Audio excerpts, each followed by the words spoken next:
하나님의 말씀 같이 보겠습니다. 요한복음 14장 13절 14절 말씀입니다. 제가 보이는 성경은 신약 성경 172면에 나와 있습니다.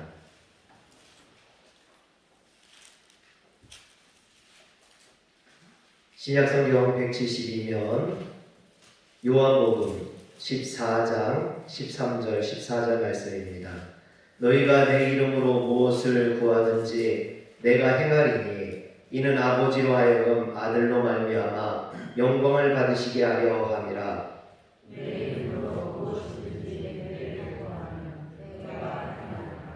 아멘. 말씀 전할 때만 마스크를 벗도록 하겠습니다. 할렐루야. 우리 성도님들을 이렇게 예배당에서 만나게 되니 너무나 반갑습니다. 그동안 예배를 드리지 못하고 우리 성도님들을 뵙지 못해서 많이 보고 싶었습니다. 우리 성도님들도 혹시 보고 싶으셨습니까? 제가 보고 싶었던 건 아니고 주님을 보고 싶어 했을 수 있겠죠.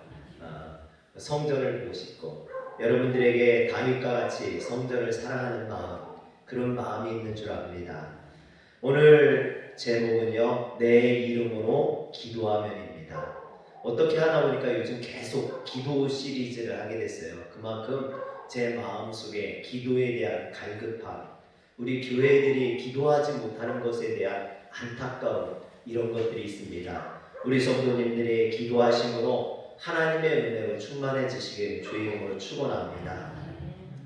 요한복음 14장에서 17장까지의 말씀은 예수님의 고별설교입니다. 주님께서 십자가에 못 박히시기 바로 전날 밤 마가의 다락방에서 제자들에게 하신 마지막 권면의 말씀, 또 그들을 위한 기도입니다. 어떻게 보면 예수님의 유언이라고도 볼 수 있겠죠. 그런데 주님은 십자가의 죽음이라는 이 중요한 사역을 코앞에 두시고 무엇 때문에 제자들에게 이렇게 길게 말씀하셨을까요? 그 이유는 요한복음 14장 1절에 나와 있습니다. 너희는 마음에 근심하지 말라. 하나님을 믿으니 또 나를 믿으라. 여러분, 이것이 예수님의 고별설교의 목적입니다. 사실 예수님의 제자들은요, 주님을 따르기 위해서 가정도 버리고 배도 버리고 전 재산을 다 버렸습니다. 그들이 가졌던 모든 것을 버리고 주님을 따르기 시작했습니다. 그런데 예수님께서 유대 종교 지도자들에게 잡혀 십자가에 못 박혀 죽으신다면 예수님을 따랐던, 모든 것을 버리고 예수님을 따랐던 그 제자들의 인생은 실패하는 인생, 망하는 것이 되어버리고 말게 됩니다. 그래서 제자들은 예수님이 잡혀 죽게 된다는 말을 듣자 무서워하고 근심하고 걱정하고 염려했던 것입니다. 주님은 이처럼 실망해서 근심에 쌓인 제자들이 걱정돼서 그들을 그냥 내버려 둘 수 없었던 겁니다. 그래서 제자들에게 근심하지 말고 하나님을 믿으라라고 권면했던 거죠. 즉, 염려하지 말고 하나님만 믿으면 하나님께서 너희를 책임져 주실 것이다 라는 것입니다. 그래서 근심과 걱정과 두려움에 있던 이 제자들에게 하나님을 믿으라라고 이야기하고 있는 거죠. 또 그 하나님을 믿고 의지함으로 그 두려움을 이기고 일어나서 주의 증인, 복음의 증인이 되라는 것입니다. 그래서 14장부터 17장까지 근심에 빠진 제자들을 위해서 이렇게 장황하게 고별설교를 하고 있는 겁니다. 예수님은 고별설교를 통해서 제자들의 근심을 덜어주고 그들의 믿음을 단단하게 붙들어주기 위해서 8가지를 이야기하십니다. 그 중에 첫 번째가 기도예요. 기도. 여러분, 근심에 쌓인 이 제자들, 두려움에 떨고 있는 제자들에게 주신 주님의 8가지 말씀 중에 첫 번째가 바로 기도였던 것입니다. 그런데 여러분, 살다 보면 우리도 예수님의 제자들처럼 근심되고 걱정되는 일을 만날 때가 있습니다. 갑자기 사고를 당한다거나 또는 병에 걸리고 어떤 사건에 휘말려서 뜻하지 아니한 고통을 당할 때가 있습니다. 우리가 사는 세상은 불의하고 또 우리는 온전하지 못하기 때문에 언제든지 이런 일을 당할 수 있다는 겁니다. 그래서 우리는 언제든지 어려움을 당할 수 있으며 그로 인해서 근심하고 걱정할 수밖에 없습니다. 혹시 나는 지금까지 살아오면서 한 번도 근심한 적이 없다 그러시는 분들이 있습니까? 여러분들 지금까지 살아오면서 나는 근심, 걱정, 염려 이런 것은 딴 사람 이야기야. 나는 그런 적이 한 번도 없어. 그런 분들이 있습니까? 제가 야단치려고 하는 게 아니라 혹시 있으면 상 주려고 그래요. 뭐 그렇게 여러분 그런데 그런 사람은 아마 아무도 없을 거예요. 혹시 있다면은 그런 사람은 어떤 사람이냐? 좀 이상해서 머리 여기에 이렇게 꼭꽂고 돌아다니는 분들 그런 분들은 있을 수 있을지 모르겠어요. 그러나 그렇지 않고서는 이 세상을 살아가면서 근심, 걱정, 염려가 한 번도 당하지 않는 사람은 없다라는 것입니다. 제가 근심이라는 말을 사전에서 찾아보니까요. 좋지 않은 일이 생길지도 모른다는 두렵고 불안한 마음이었어요. 여러분 그런데 이 정의는 사실 좀 불완전한 정의라고 생각을 해요. 인간들이 미래에 대한 어떤 두려움, 미래에 대한 걱정, 염려 이게 분명히 있습니다. 그런데 사람이 꼭 미래에 대한 어떤 두려움이나 염려만 있는 건 아니라는 거예요. 그 미래에 대한 두려움보다 더 큰 두려움과 걱정과 염려가 뭡니까? 이 땅에서 지금 당장의 어떤 근심, 걱정, 염려 이런 거거든요.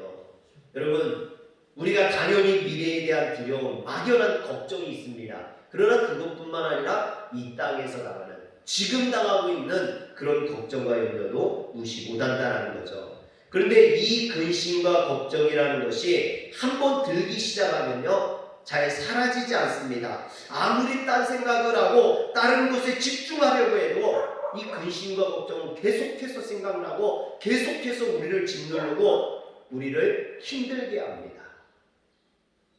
제가 어렸을 때 저희 시골집에서 기르던 강아지가 한 마리 있었어요. 근데 이 강아지가 저를 얼마나 좋아하는지요. 저희 방울이도 저를 좋아하지만 이 강아지가 저를 너무 좋아해가지고요. 저만 가면 그냥 쫓아와가지고 제 바지가랑이를 물고 늘어져요. 그런데 한 번 물으면 놓지를 않아요. 그래서 걸으면 질질 끌려다니면서도 놓지를 않아요. 여러분 그러니까 어떻습니까? 계속 바지가랑이를 물고 늘어지니까 이게 잘 걸을 수도 없고 걷다 보면 걸려서 넘어질 것 같고 그러는 거예요. 그래서 제가 밖에 나가면요 밖에 강아지가 있나 없나 살펴봐요.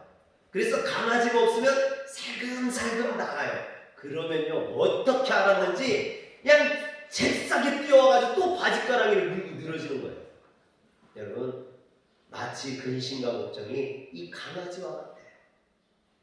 우리가 잊으려고 해도 몰래 어떻게 나가보려고 해도요 늘 우리 바지가랑이를 물고 늘어져서 놓아주지 않는 것이 바로 이 근심과 걱정입니다. 근심과 걱정은요 잘 잊혀지지도 않아요. 좀 잊었다 하면 다른 것에 집중해서 좀 잊었다 하면요 금방 또 생각나서 우리를 쫓아와서 우리를 어렵게 합니다. 특히 밤에 누워서 자려고 하면 머릿속에서 뱅뱅 돌아서요 잠을 못 자게 합니다. 이처럼 근심과 걱정은 늘 우리를 붙들고 늘어져 우리의 삶을 무너뜨리게 합니다. 예수님은 제자들에게 근심하지 말라고 하면서 근심을 덜고 싶으면 그래서 기도하라고 말씀하셨던 것입니다. 그런데 여러분 기도하면 근심이 사라집니까? 여러분 정말 근심이 기도하면 사라집니까? 근심 때문에 기도들 안 하셨는가? 마스크를 쓰셔서 대답이 없는 건지 아니면 근심을 안 하셔서 기도를 안 하셔서 대답을 안 하시는 거예요. 여러분 저는 한때 이 기도가 아스피린 같다라는 생각을 한 적이 있어요. 제가 두통이 좀 자주 오는 편인데 두통이 오면 약을 먹으면 금방 가라앉아요. 그런데 좀 어느 정도 지나면요, 그것이 약효가 떨어지면 또다시 머리가 아파옵니다. 근심과 걱정이 그래요. 우리가 기도하면요, 금방 사라지는 것 같아요. 염려가 해결되는 것 같아요. 그런데 눈 뜨고 현실로 돌아오면요, 또다시 그 근심과 걱정이 밀려온다는 거예요.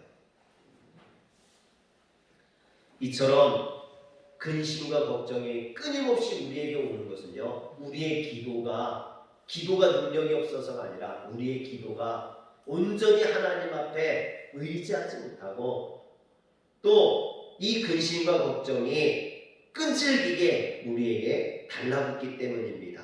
사랑하는 성도 여러분, 기도는 일시적인 진통 효과를 가져다주는 아스피린과 분명히 차이가 있습니다.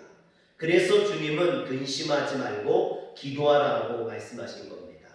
여러분, 복음성가에도 보면 기도할 수 있는데 왜 걱정하십니까? 기도하면서 왜 염려하십니까? 기도할 수 있는데 왜 실망하십니까? 기도하면서 왜 방황하십니까? 주님 앞에 무릎 꿇고 간구해 보세요. 마음을 정결하게 뜻을 다하여 기도할 수 있는데 왜 걱정하십니까? 기도하면서 왜 염려하십니까? 여러분, 걱정하지 마시기 바랍니다. 염려하지 마시기 바랍니다. 주님 앞에 기도하시기 바랍니다. 그러면 주님께서 그 근심과 걱정 모두 다 해결해 주실 줄 믿으시길 바랍니다. 그런데 여러분, 사람이 갑자기 어떤 어려운 일을 당하면요, 무엇을 해야 될지, 어떻게 해야 될지, 갑자기 어떤 사건에 휘말리게 되면, 어떤 어려움이 처해지면 어떻게 해야 될지 당황스러운 일이 많습니다. 저도 사실 목회를 하면서 장례를 수없이 치렀습니다. 그런데 막상 저희 아버지가 돌아가셨을 때는요, 뭘 어떻게 해야 되는지 잘 모르겠더라고요. 그래서 주변의 가족들이나 아니 친척들이나 마을 사람들이나 이런 사람들이 도와줘야 돼요. 어려운 일 당했을 때는. 여러분, 우리가 살아가면서 어려운 일 당했을 때는요, 어려움 당한 사람은 사실 기도가 잘 나오지 않아요. 그래서 중보의 기도가 필요합니다. 옆에서 기도해 줄 수 있어야 돼요. 어려움 당한 사람을 위해서.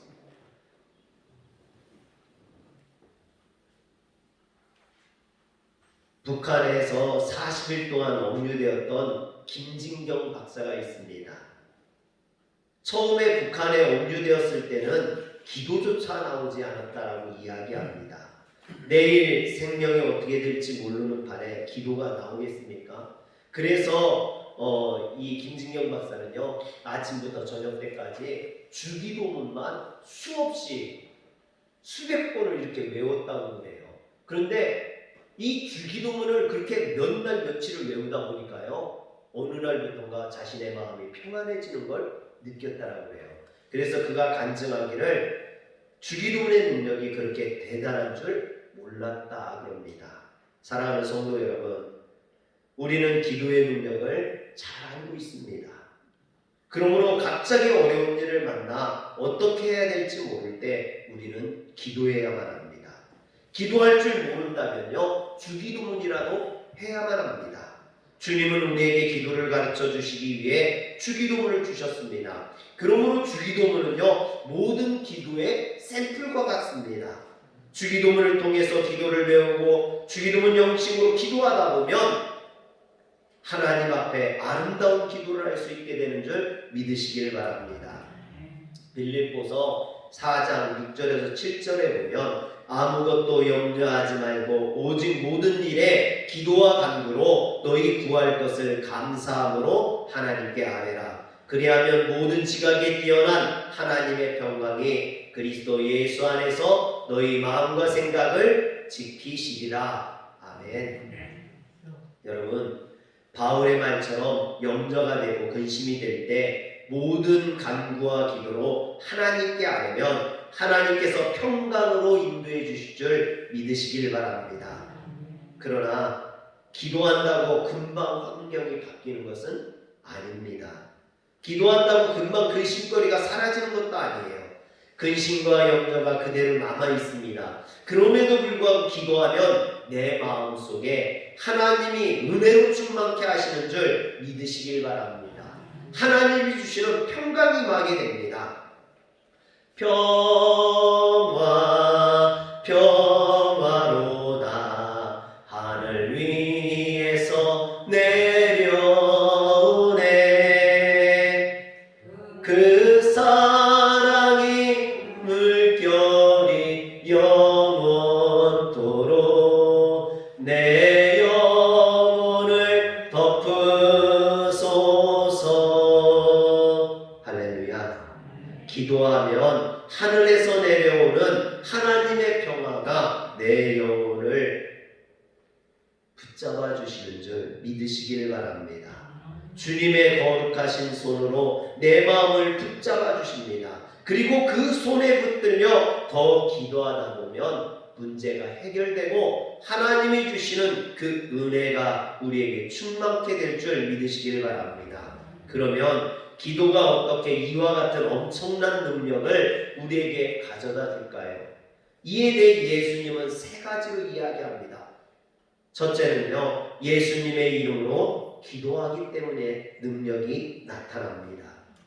오늘 말씀에도 보면 너희가 내 이름으로 무엇을 구하든지 내가 행하리니 이는 아버지로 하여금 아들로 말미암아 영광을 받으시게 하려 함이라. 내 이름으로 무엇이든지 내게 구하면 내가 행하리라 그랬습니다. 또 요한복음 15장 16절에 보면 너희가 나를 택한 것이 아니오 내가 너희를 택하여 세웠나니 이는 너희로 가서 열매를 맺게 하고 또 너희 열매가 항상 있게 하여 내 이름으로 아버지께 무엇을 구하든지 다 받게 하려 함이라. 아멘. 여러분, 또 요한복음 16장 23절에서 24절에 보니까 그날에는 너희가 아무것도 내게 묻지 아니하니라. 내가 진실로 진실로 너희에게 이르노니 너희가 무엇이든지 아버지께 구하는 것을 내 이름으로 주시리라. 지금까지는 너희가 내 이름으로 아무것도 구하지 아니하였으나 구하라 그리하면 받으리니 너희 기쁨이 충만하리라. 아멘. 여러분, 우리가 받지 못하는 건요 주님의 이름으로 구하지 않았기 때문이라는 거예요. 예수의 이름으로 구하기만 하면 하나님께서 주시겠다라는 것입니다. 여러분, 정말 놀라운 말씀 아닙니까? 무엇이든지 예수님의 이름으로 구하기만 하면 다 주신다라는 거예요. 여러분, 찬송가 91장에 보면 슬픈 마음 있는 사람 2절 가사가 어떻게 되냐면요, 거룩하신 주의 이름 너의 방패 삼으라. 환난 시험 당할 때에 주께 기도드려라. 예수의 이름은 세상의 소망이요 예수의 이름은 전국의 기쁨일세. 할렐루야. 여러분, 예수의 이름이 능력이라는 거예요. 예수의 이름은 소망이라는 겁니다. 예수의 이름은 우리를 구원한다라는 것입니다. 할렐루야. 그러므로 우리는 예수의 이름으로 기도해야만 합니다. 여러분, 그런데 하나님은 우주 만물을 창조하신 창조주 하나님이에요.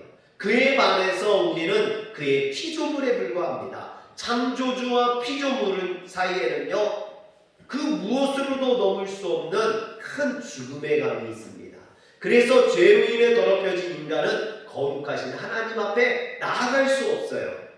그래서 반드시 중보자가 있어야 돼요. 그것이 바로 예수 그리스도입니다. 하나님께서 죄인된 인간들을 위해서 놓아준 구원의 다리, 그게 바로 예수 그리스도예요. 십자가입니다. 그래서 예수님은 우리의 중보자가 되실 뿐만 아니라 우리의 구원자가 되시는 줄 믿으시길 바랍니다. 그래서 주님께서는 우리에게 누구든지 예수 그리스도의 이름으로 기도하면 응답해 주신다라고 말씀하시는 겁니다. 그러면 아버지의 영광을 위해서 자신이 그대로 시행할 것이라고 약속해 주셨습니다. 그래서 하나님 앞에 드리는 모든 기도는 예수의 이름으로 드려야만 하는 겁니다. 예수의 이름으로 하지 않는 기도는 하늘에 상달되지 않습니다. 그래서 우리가 왜 응답받지 못하느냐? 예수의 이름으로 기도하지 않기 때문이라는 거예요. 예수의 이름만이 하나님 앞에 나아갈 수 있는 길임을 잊지 마시길 바랍니다. 두 번째로, 무엇이든지 기도할 수 있기 때문에 기도는 근심을 없앨 수 있습니다. 주님은 무엇이든지 구하라 그랬어요. 무엇이든지. 여러분 찬송가 365장에 보면 마음속에 근심 있는 사람 주 예수 앞에 다 아뢰어라. 슬픈 마음 있을 때라도 주 예수께 아뢰라. 주 예수 앞에 다 아뢰어라. 주 우리의 친구니 무엇이나 근심하지 말고 주 예수께 아뢰라. 마음속에 근심 있는 사람 다 주 예수 앞에 아뢰어라는 거예요. 여기서 다 아뢰어라. 무엇이나 근심하지 말고. 여러분 그 말이 오늘 말씀 14절에 무엇이든지 내게 구하라는 말과 같은 말이에요. 여기에서 무엇이든지라는 말은 헬라어로 호티안이라는 말인데 이는 기도의 범위를 나타냅니다. 우리가 구하는 것이 어떤 것이든지 또 그것이 어떤 만큼 분량이 어떠하든지 주님께서 들어주시겠다라는 겁니다. 사랑하는 성도 여러분, 우리가 기도를 얼마나 많이 하든지 얼마나 많이 구하든지 주님의 이름으로 구하면 주님께서 들어주시겠다라고 이야기하는 겁니다. 얼마나 감사합니까? 그런데 여기에서 주님의 이름으로 기도한다라는 것은 단순히 주님의 이름을 빌려서 하는 기도가 아니라 주님 앞에서 하는 기도이고 주님의 뜻에 따라 하는 기도를 의미합니다. 사실 우리가 하나님의 이름을 다 안다든가 그 마음에 쏙 드는 완벽한 기도를 한다는 것은 불가능해요. 여러분 어떻게 인간이 하나님의 마음을 다 알 수 있으며 하나님 마음에 합한 기도를 할 수 있겠습니까? 그래서 바울은 로마서 8장 26절에 우리가 마땅히 빌 바를 알지 못하나 오직 성령이 말할 수 없는 탄식으로 우리를 위하여 친히 간구하시느니라 그랬습니다. 우리가 제대로 구하지 못하기 때문에 성령님께서 우리를 도와주신다는 거예요. 우리를 제대로 기도할 수 있도록 하나님께 온전히 구할 수 있도록 도와주신다는 겁니다. 이처럼 주님이 도와주시지 않으면 우리는 아무것도 할 수 없는 연약한 존재입니다.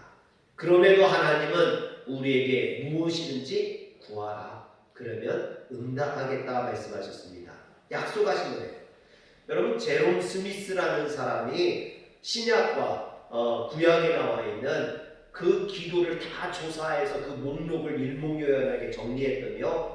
무려 그 목록이요 328가지나 되었다고 합니다.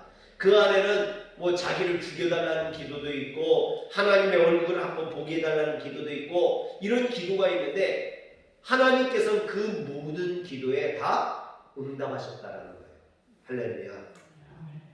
사랑하는 성도 여러분, 이처럼 하나님께서는 구하는 모든 것을 들어주시겠다라고 약속하셨습니다. 그러므로 근심하지 말고 절망하지 말고 우리는 하나님 앞에 기도할 수 있어야만 합니다. 그 기도를 주님께서 응답해 주십니다. 마지막으로 기도하면 반드시 받을 것이기 때문에 더 이상 근심하지 말아야 합니다. 제자들은 예수님과 함께 있을 때는 기도하지 않았어요. 왜냐하면 하나님의 아들이신 그 독생자 예수 그리스도가 자신들과 늘 함께 있었기 때문에 그래서 부족함이 없었어요. 먹을 게 없으면 오병이어의 기적을 일으키고 풍랑이 일어나면 풍랑을 잠잠케 하시고 이런 주님의 능력이 있기 때문에 그들은 궁핍함이나 부족한 것이 없었어요. 그러나 이제 주님께서 십자가에 못 박혀 돌아가시면 예수님께서 부활 승천하시면 더 이상 그들과 함께 할 수 없습니다. 그렇기 때문에 제자들은 걱정하고 염려했던 거예요. 그렇지만 주님께서 그래서 기도하라는 겁니다. 내가 너희들과 지금처럼 함께 하진 않지만 너희들이 기도하는 것은 다 들어주시겠다라는 겁니다. 내 이름으로 무엇이든지 내게 구하면 내가 행하리라 말씀하셨습니다. 즉 기도하기만 하면 하나님께서 들어주신다는 거죠. 어린아이가 공 가지고 노는 걸 좋아하죠. 여러분 그건 당연한 겁니다. 성도가 기도하는 건요 어찌 보면 당연한 거예요. 너무나 정상적인 거예요. 그런데 성도들이 기도하지 않는다는 거예요. 여러분 오늘 교회들이 기도하지 않는다는 겁니다.